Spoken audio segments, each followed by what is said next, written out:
Olá, sejam bem-vindos ao nosso canal do YouTube, Guia dos Perplexos. Estamos gravando mais uma série nova. São 3 horas da manhã e nós decidimos dar a essa série o nome de Páginas Difíceis da Bíblia. Nossa intenção é fazer com que todos compreendam. Lutero era da opinião de que qualquer pessoa pode pegar uma Bíblia, botar debaixo do braço e sair por aí explicando que vai interpretar corretamente. Isso é a mais absurda das concepções que uma inteligência pode conceber. Mas, então, vamos direto ao assunto. A primeira coisa que nós vamos colocar aqui é o seguinte: se vocês, já mostrei isso várias vezes a vocês, pegarem a Torá, que é a lei de Moisés, vocês vão encontrar no início, aqui a versão é de Meir Metzila Malamed, vocês vão encontrar no início o livro do Gênesis, que em hebraico é Bereshit. Então, aqui está Bereshit bara Elohim, e a tradução está: no princípio Deus criou o céu e a terra. Como no princípio, em língua portuguesa e em todas as outras línguas a expressão é equivalente, quer dizer, no começo. Então parece que tudo começa aqui. No começo Deus criou o céu e a terra. É assim que todos entendem. Vocês não vão entender mais assim. Se vocês entenderem assim, estarão errados. Porque a palavra no princípio aqui seria Reshit. Tira esse B, isso aqui é um B. É lido daqui para cá. Ó. B, Re, A, She, I, Ti. Bereshit. O B é uma preposição que quer dizer em Reshit. Nunca deveriam ter traduzido a palavra Reshit. É que Meir Melamed nos diz aqui. Porque Reshit não tem tradução. Reshit quer dizer o ser criado por Deus, né? A primeira criatura e a única criatura de Deus dentro da Trindade. Reshit. Então, não é o começo. Na verdade, é a cabeça, a mente. Então, é na mente eterna, na mente não é eterna, porque ela foi criada. Então, é na mente criada, que é Reshit, que nós chamamos Jesus, é a mesma coisa. Então, Deus criou o céu e a terra. Bereshit bara Elohim. No princípio, Deus criou. Mas, no princípio, seria no começo. Então seria uma tradução que não presta, e as Bíblias todas, de todas as línguas, trazem isso aqui. Então Meir Melamed, aqui no rodapé, ele diz que Reshit significa o princípio de tudo, a substância de todas as substâncias. E aí, se a gente for agora um pouco mais fundo, aqui, a mesma coisa que está aqui, está também nesse livro que é feito para estudantes, estudiosos, e aí nós vamos encontrar também aqui está a tradução, está interlinear, está mais fácil, mas nós vamos encontrar de qualquer maneira aqui, Bereshit bara Elohim. Então está aqui a palavra, Bereshit. Ora, no princípio, quer dizer, no começo, a tradução que está nas Bíblias comuns, nós vamos usar a Bíblia de Almeida, exatamente porque, sendo próprio protestante e a mais conhecida, é indubitável, então não vai não vai criar nenhum problema. Então seria aqui, então está escrito in the beginning, em inglês, no começo em português, in the beginning em inglês, de qualquer maneira no começo, no início de tudo, mas no início de tudo não é Bereshit. Bereshit quer dizer em Reshit, ou seja, a expressão Bereshit não significa no começo, não, ela supõe algo anterior, porque se tudo foi criado em Reshit, Porque o que é que quer dizer Bereshit? Em Reshit. Reshit não tem tradução. Reshit é a alma espiritual de Jesus, na expressão hebraica. Então, a alma espiritual de Jesus foi criada.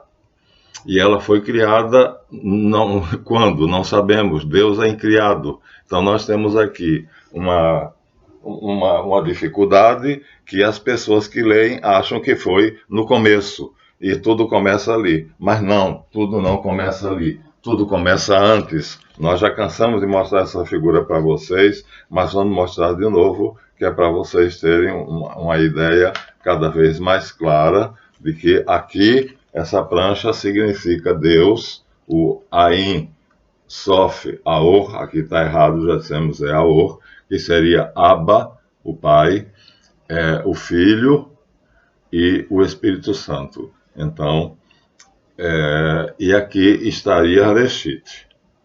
Reshit seria aqui criado, portanto, dentro da Santíssima Trindade, seja com que nome for. Pai, Filho e Espírito Santo, sabedoria, poder e bondade, luz, luz, vida e amor, força, beleza e harmonia, não importa. Então, este círculo concêntrico aqui, ele é criado, enquanto que as três potências que estão aqui são incriadas. Então, o Ain Sof Aor é Deus incriado em três pessoas, cada uma com a função memória, inteligência e vontade. E então, eles três são incriados, coeternos, coiguais, oniscientes, onipotentes, sem princípio nem fim. E eles criam a alma espiritual de Jesus, Yeshu Natsri, para nós cristãos, que para os hebreus eles chamam de Reshit, que quer dizer mente. Então, na mente, a tradução seria, na mente foram criados, Deus criou os céus e a terra, na mente. Então, o deixar, como está lá, em Reshit. Então, Reshit é a mente que Deus criou. Quando? Não sabemos, porque em Deus, aqui é Deus em si, em Deus não existe tempo, não existe espaço. Nós usamos essas palavras apenas por alegoria, porque não tem outras. Então, isso aqui não pode dizer, bilhões de anos Jesus Cristo viveu sozinho com a Santíssima Trindade. Não, nós usamos uma palavra sugerida por São Tomás de Aquino, que é Evo. Então, isso aqui seria o começo de tudo. Isso é que seria o começo.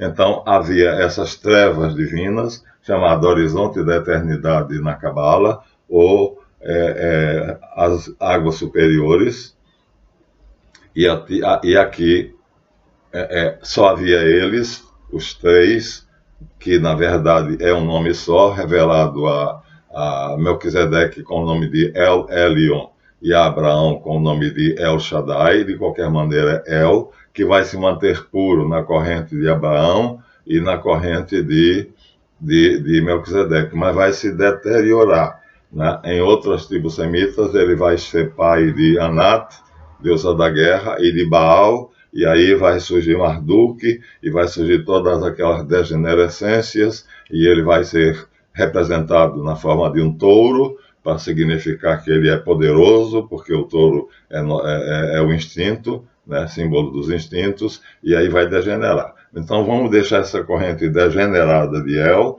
e vamos pegar a corrente pura, segundo a mente de Melquisedeque, revelada por Deus, que é El Elyon, a trindade aqui, e de Abraão, que é El Shaddai. El Elyon quer dizer o Deus Altíssimo, e El Shaddai é o Deus Todo-Poderoso.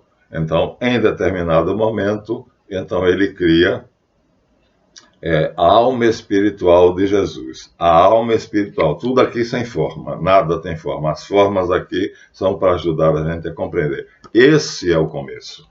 Então, o começo está aqui. Quando a Bíblia diz Bereshit bara Elohim, em Reshit, já está supondo que Reshit existe.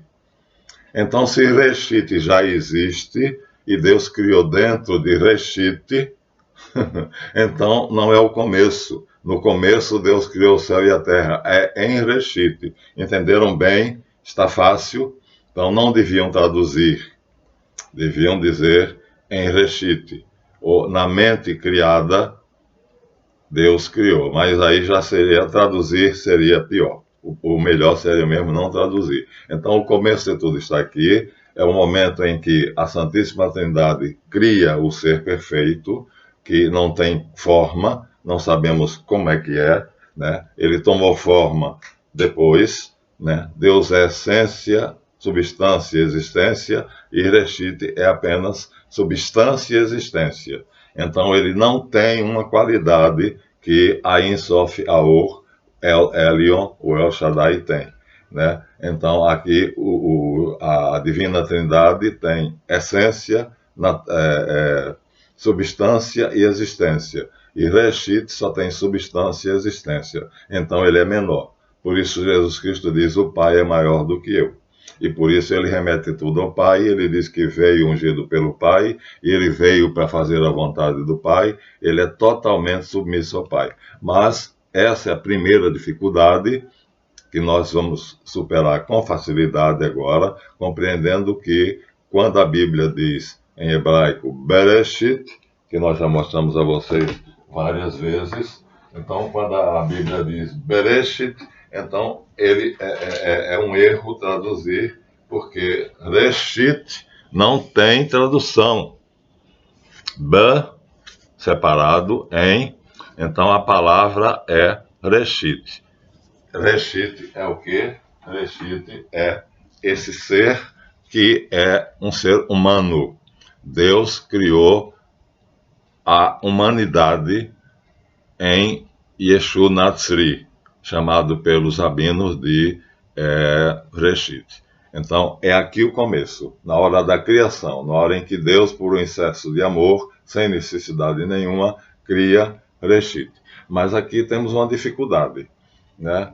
Então, se Deus é imutável, eterno, perfeito, não tem mudança, porque se ele já é perfeito, ele vai mudar para onde? Para ser mais perfeito, não pode. Ele já é a suma perfeição. Se ele mudar para menor, ele será menos perfeito. Então deixará de ser Deus, já que Deus é a suma perfeição. Aqui já temos uma grande dificuldade intransponível. Aqui não tem como ninguém explicar nada. O fato é que Deus cria Reshit, e Reshit não existia e passa a existir. Ora, se Reshit não existia e passa a existir, há uma mudança. Então a Trindade passa a ser agora um quaternio.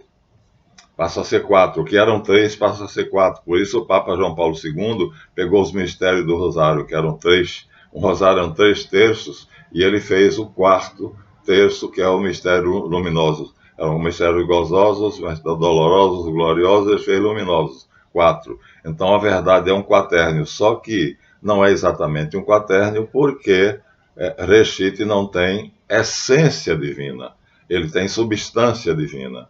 Então isso está dito no credo, né? Da mesma substância do Pai, consubstancial ao Pai, e do Pai nascido antes dos séculos. Então não é da mesma essência, é da mesma substância. Jesus, de natureza divina, não se ufanou ter ser igual a Deus, mas esse igual é em termos, igual em natureza, mas não igual em essência. Então aqui nós já temos um problema, uma dificuldade grande. Como Deus pode ser imutável, já que ele é perfeito, se não havia Reshit durante, vamos dizer assim, o tempo não, no Evo. Então eles viviam sozinhos, o Pai, o Filho e o Espírito Santo, El Elyon ou El Shaddai, viviam no horizonte da eternidade, né? Os 3 em um em 3, como inteligência, vontade e memória. O Pai é a memória, o Filho é a inteligência e o Espírito Santo é a vontade. Então, eles eram sós e suficientes. E aí eles decidem criar um ser que tenha natureza diferente deles. Natureza, substância e não essência. Logo, Jesus não tem essência divina. Ele é Deus, sim, mas é Deus segundo a natureza, né? Consubstancial ao Pai, da mesma substância do Pai. Creio em Deus Pai Todo-Poderoso é o credo niceno constantinopolitano que explicita o credo dos apóstolos original. Aqui não dá para explicar. como é que um Deus imutável, portanto, que não pode sofrer mudança, não tem em determinado momento nada além dele, simbolizado pelas trevas divinas, e aqui agora ele cria um ser, que é o ser humano, a humanidade, em Cristo Yeshu Natsiri, chamado pelos rabinos de Reshit, e aí continua sendo imutável. Ora, se algo não havia e agora algo passa a haver, houve uma mudança. Não tem como explicar. Então, é a primeira página difícil da Bíblia. Não temos explicação. Houve uma mudança necessariamente, porque o que não havia passou a haver. Então, aqui nós não vamos explicar porque não tem explicação. O fato é que Reshit passou a existir e não existia. Então, houve uma mudança em Deus, mas nós continuamos afirmando que Deus é imutável, é eterno, é incriado, é criador incriado e sem mudança, porque ele assume a perfeição. Se ele mudar, não pode mudar para melhor, porque já é o melhor, e não pode mudar para pior, senão ele deixa de ser Deus. Tá? Então essa é a primeira dificuldade da Bíblia. Não vamos conseguir resolver isso de maneira nenhuma.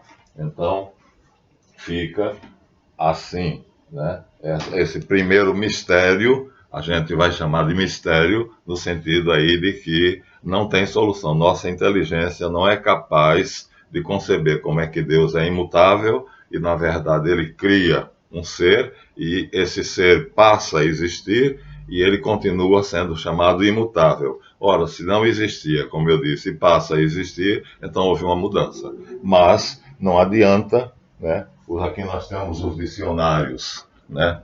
Em hebraico e aramaico, né? Nós temos 3 dicionários, esses 2 são hebraico e esse aqui é aramaico, e não adianta nada, porque vai dizer simplesmente o que eu acabei de dizer a vocês, né? E aí não tem solução nenhuma. Quem vai tentar explicar isso? Quem vai tentar explicar isso são os judeus, os rabinos judeus do Zohar, o livro do Esplendor, e o livro, o Sefer Yetzirah, o livro da criação. Eles vão tentar explicar isso, mas não tem explicação.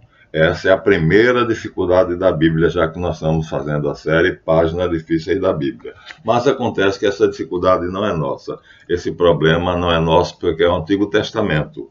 E Jesus Cristo, os apóstolos, não usavam o Antigo Testamento porque ele tinha sido concebido por Esdras, e Esdras é um canalha, e Jesus e os apóstolos sabem disso. Então, o que é que ele faz? Jesus e os apóstolos usam esta versão. Esta versão aqui é grega, foi feita 200 anos antes de Cristo. E aqui está escrito enarche epoiesen o theoston. Enarche, a expressão, portanto, é arche, agora não é mais reshit, em vez de b, tem en, no, e em vez de Reshit, em vez de Bereshit, tem Enarque. Isso aqui é um grego do ano mais ou menos 700 a.C. Então, nessa época, a palavra arque, né, era utilizada para significar a substância de todas as substâncias, que é Yeshu Natsiri ou Reshit. Então, Epoien Nesen o Theoston. Então, é essa Bíblia, a Septuaginta, que a igreja cristã vai tentar explicar. E aí o que é que acontece? Enarque, que é o problema lá para os hebreus, São João Evangelista vai tentar explicar para os cristãos. E como é que ele vai tentar explicar isso? Ele vai usar um conceito da escola de Alexandria. A escola de Alexandria existe por volta do ano 200 a.C.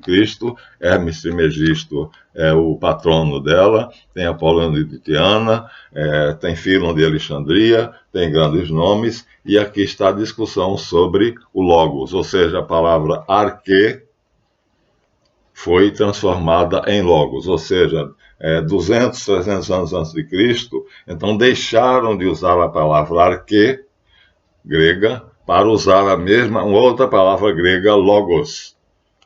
Então, Aí São João Evangelista, que tem ligações com Filo de Alexandria, vai pegar a palavra logos, vai deixar mais ou menos, vai entrar, ele é o único no evangelho dele que aparece a palavra logos, nos outros evangelhos não existe. E aí o que é que ele faz? Ele vai tentar dizer que enarque, porque ele não vai se preocupar com Bereshit, para ele não interessa, já que a Bíblia usada pelos cristãos, por Jesus e pelos apóstolos é enarque, ele vai dizer que essa palavra usada 700 anos antes de Cristo, agora atualizada, 200 anos antes de Cristo, ela vai se tornar a palavra logos, que tem o mesmo significado, o mesmo sentido. A substância de todas as substâncias. Quer dizer, a informação primordial através da qual Deus faz todas as coisas. Então, é informação. Então, não tem forma. Então, o ser criado pela Divina Trindade não tem forma. Nós dizemos a alma espiritual de Yeshu Natsri. E os hebreus, os rabinos dizem Reshit. Então, São João vai tentar mostrar, atualizando aquilo ali. Então, nessa Bíblia, que ela é em grego e latim, então nós vamos encontrar essa tentativa de explicação de São João para explicar algo que é bastante difícil, né? Então, aqui nós temos a capa que eu coloquei aqui dentro. Aqui nós temos a capa. Novi Testamenti, Bíblia Greca et Latina. Novi Testamenti, Bíblia Greca et Latina. Onde? No Evangelho de São João. Então, aqui está Sanctum Iesu Christum Evangelium segundo Johannem. O Santo Evangelho de Nosso Senhor Jesus Cristo segundo João. Aqui está escrito em grego, Kata Johannem. Então, aqui em latim, aqui em grego. Aqui está escrito enarque enologos. Então, a palavra aqui, olha, pequenininha, pequenininha, pequenininha, mas é a mesma que está lá na Septuaginta. Enarque enologos. No princípio era o verbo, ou seja, no princípio não, na substância, em reshit, enarque. A palavra arque, que é substância das substâncias, vai ser explicada por São João Evangelista como sendo o logos. Ele atualiza, ele pega a palavra arque, que é antiga, que já está em desuso, que já não é mais compreendida, e segundo a escola de Alexandria, a qual o patrono é Hermes Trismegisto, ele então traz para uma linguagem mais atualizada e então faz o sinônimo. E esse sinônimo que ele faz é transformar a palavra arque, está muito pequenininho, seria melhor se ela tivesse grande, né? Mas aqui está, arque, logos. Esse V aqui, esse A sem traço, é logos. Foi traduzido por São Jerônimo como, em princípio, criate verbo, em princípio, erat verbum, et verbum erat apud Deus. Jerônimo usa a palavra verbo. Não é uma tradução boa, porque arque nem é verbo, nem é palavra, então não tem tradução. Então a tradução é arque, substância primordial, pura informação saída da Divina Trindade, e a mesma coisa logos, pura informação saída da Divina Trindade. Então São João tenta explicar, mas acontece que na tradução latina, Jerônimo, na sua Bíblia, ele faz aqui uma porcariazinha. A capa do livro não é muito clara, por isso que eu mostrei a vocês aqui e coloquei como marcador. Mas a intenção de São João Evangelista é atualizar o termo arque, que do ano 700, no ano 700 era comum, mas que no ano 300 já não era conhecido. Então ele pega a palavra arque, aqui está grande, ó, enarque, ele pega aqui em grego A-R-Q-E, enarque. Então ele pega enarque e substitui por um sinônimo, né? Como é que... Já perdi. já perdi. Enarque, enólogos. Ele usa enarque, explicando que a expressão enarque deixa de ser usada porque não é mais compreendida, de um grego antigo, e passa, segundo a escola de Alexandria, a usar a palavra logos, que é a mesma coisa, a substância de toda a substância, a informação pura, saída da memória de Deus, portanto, de El, de Abba, o Pai. E aí, isso clarifica um pouco as coisas? Sim, clarifica. Jerônimo vai pegar aqui e vai traduzir, vai fazer a Vulgata Clementina, quer dizer, o Papa Honório pede a ele para fazer uma clarificação, e ele aí, supondo fazer uma clarificação, faz a Bíblia Sagrada, chamada Vulgata Clementina.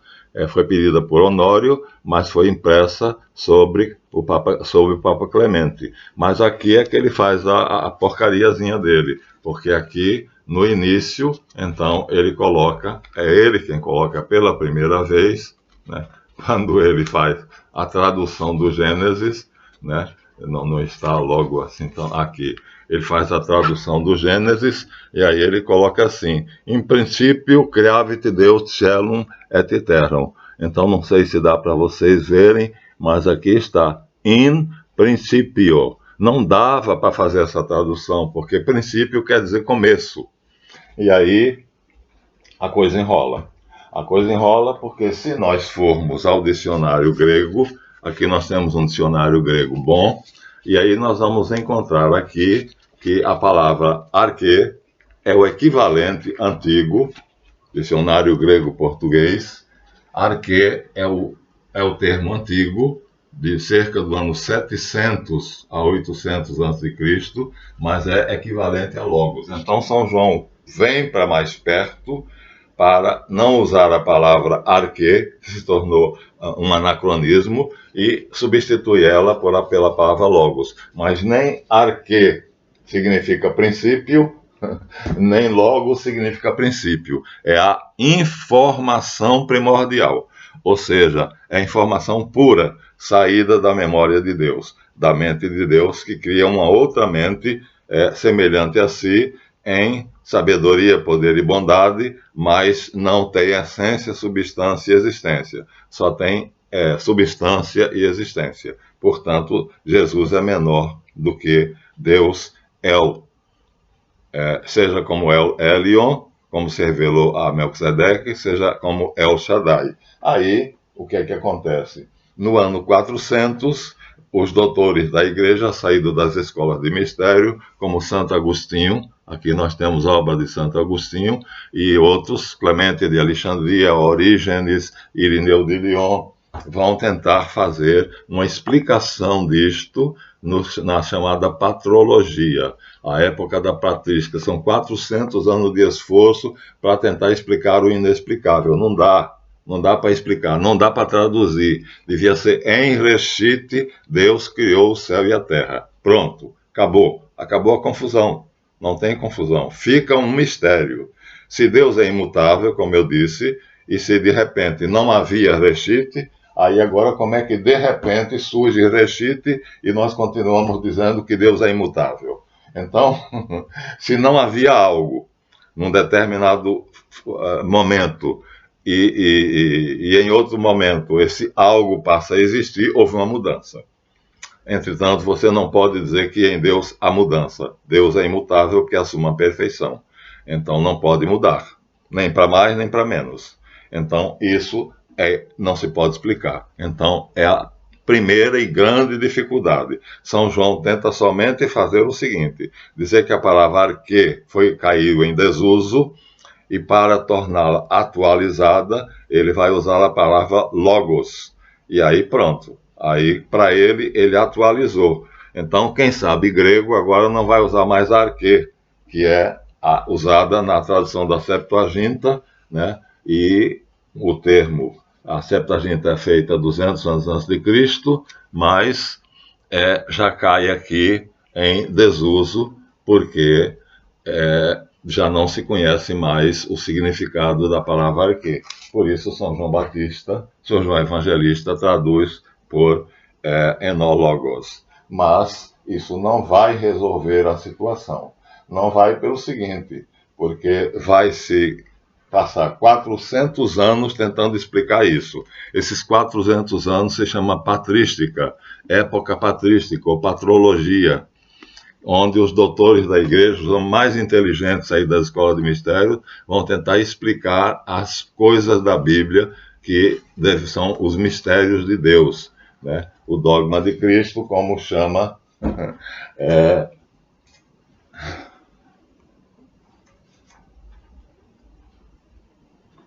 quem é que nós queríamos aqui mostrar para vocês.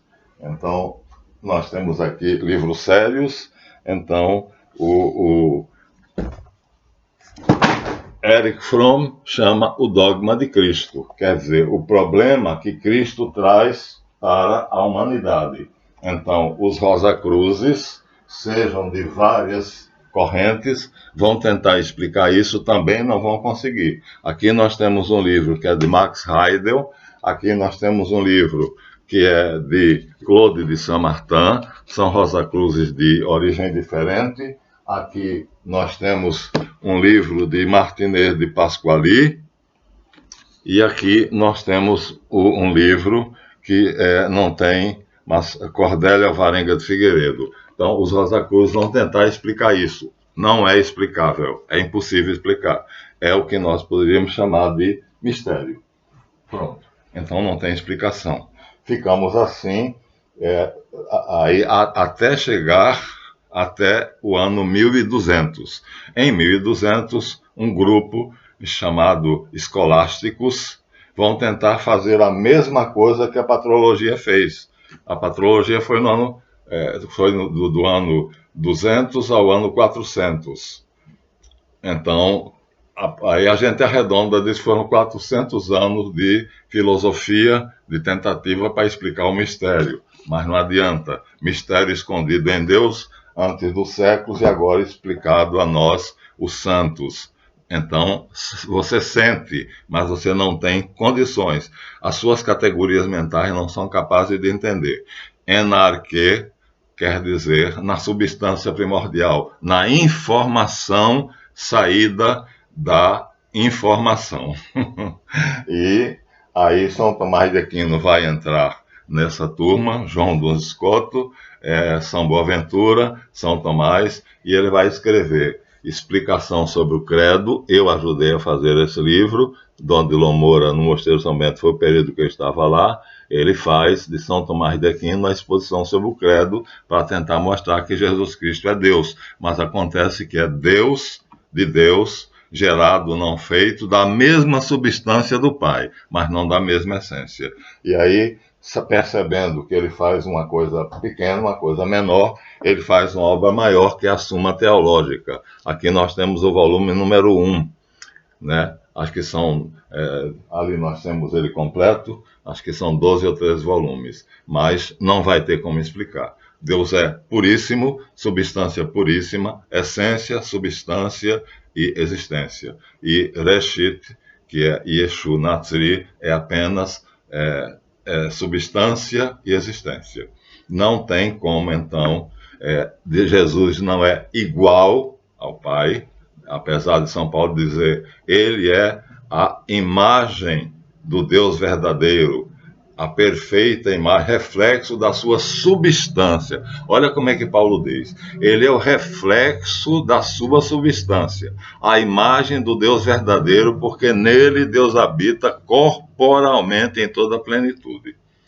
Mas substância nunca vai ser usada essência. Só quem vai usar a palavra essência, a essência seria Tomás de Aquino, escrito um livro, De Ente et Essência. Quer dizer, o ser é pura essência. Então, aqui nós vamos então parar explicando, mostrando que os judeus têm um problema com a expressão Bereshit, né, que nós já mostramos a vocês, E nós cristãos temos o mesmo problema quando São João, usando a grega, a versão grega, substitui a palavra, os 70 substituem a palavra reshit por enarque, e quando São João substitui enarque por enólogos, vai terminar criando também o mesmo problema, porque não deviam ter traduzido.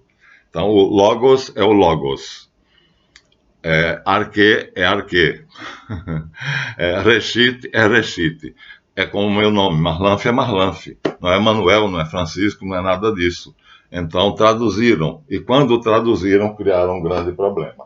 Então, o quadro representado pela Cabala é assim. Então aqui seria o Pai, Deus Pai Todo-Poderoso, Criador do céu e da terra. Aqui ele está em pessoas diferentes, o Pai, o Filho e o Espírito Santo. Reshit está criado aqui, né? Nessas três linhas, nesse espaço, ele está criado aqui. Daqui para dentro é outra coisa que nós vamos explicar. Então as trevas divinas estão aqui, o Ain Sof Yaor, né? O Elion, na sua concepção pura. Lembrem-se, ele vai ser deturpado por algumas tribos semitas, e aí vai ter a Elate, que é a esposa dele, vai ter um filho que é Baal, vai ter outra filha que é Anat, e aí vai ser representado por um touro. Ora, Deus não tem figura, ele diz a Moisés, eu apareci para você com alguma forma. Moisés diz, não, então não farás para ti imagem nenhuma, dizendo que sou eu.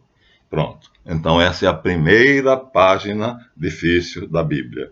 A nossa série se chamará Páginas Difíceis da Bíblia. E começamos com isso. Eu espero que vocês tenham entendido. O assunto é complexo, mas não é impossível de resolver. Agora, uma coisa é certa. Não vão para as besteiras desse casal aqui. Margaret Clary Prophet, e Elizabeth Clary Prophet e Mark Prophet. Então os livros dele não valem nada. Absolutamente nada. Aqui o marido já morreu, ela escreve sozinha. Os anos ocultos de Jesus no Tibete. Então, Jesus foi para o Tibete aprender a fazer milagres. Aqui, textos perdidos, karma e reencarnação. Jesus defenderia a lei do karma e da reencarnação. Então, são porcaria, lixo, não vale nada. Não percam tempo lendo isso. Tá? Em todo caso, esses livros aqui são sérios e tentam resolver o problema. São de rosacrucianos sérios. Aqui nós temos um que é da Cordélia Alvarenga. Aqui nós temos Louis Claude de Saint-Martin. Aqui nós temos Max Heidel. E aqui nós temos Martinet de Pasquali. Todos eles são rosacrucianos e todos eles tentam resolver esse problema. Mas como é que eles tentam resolver? Voltando à mística hebraica, ou seja, dos primeiros cristãos convertidos, judeus convertidos ao cristianismo. Não vão encontrar solução, porque o problema para os judeus é reshit, e o problema para os cristãos é outro, é arque. Então ali eles vão fazer uma mistureba e vão terminar não explicando nada. Já passamos 3 minutos do nosso tempo. Essa é a primeira página difícil da Bíblia. Não tem solução. Não adianta dizer que Jesus, o Natsri, né, e o Reshit, né, não mudou. É uma mudança em Deus. Em Deus não há mudança, mas Reshit não existia e passou a existir, mas nós continuamos dizendo que em Deus não há mudança.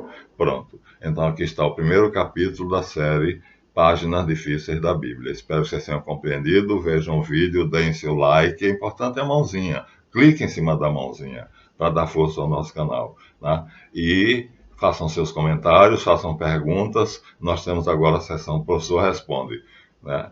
Jonathan, usando o seu mote. E ficamos aqui e vamos em frente. Esta é a primeira dificuldade. Até a próxima.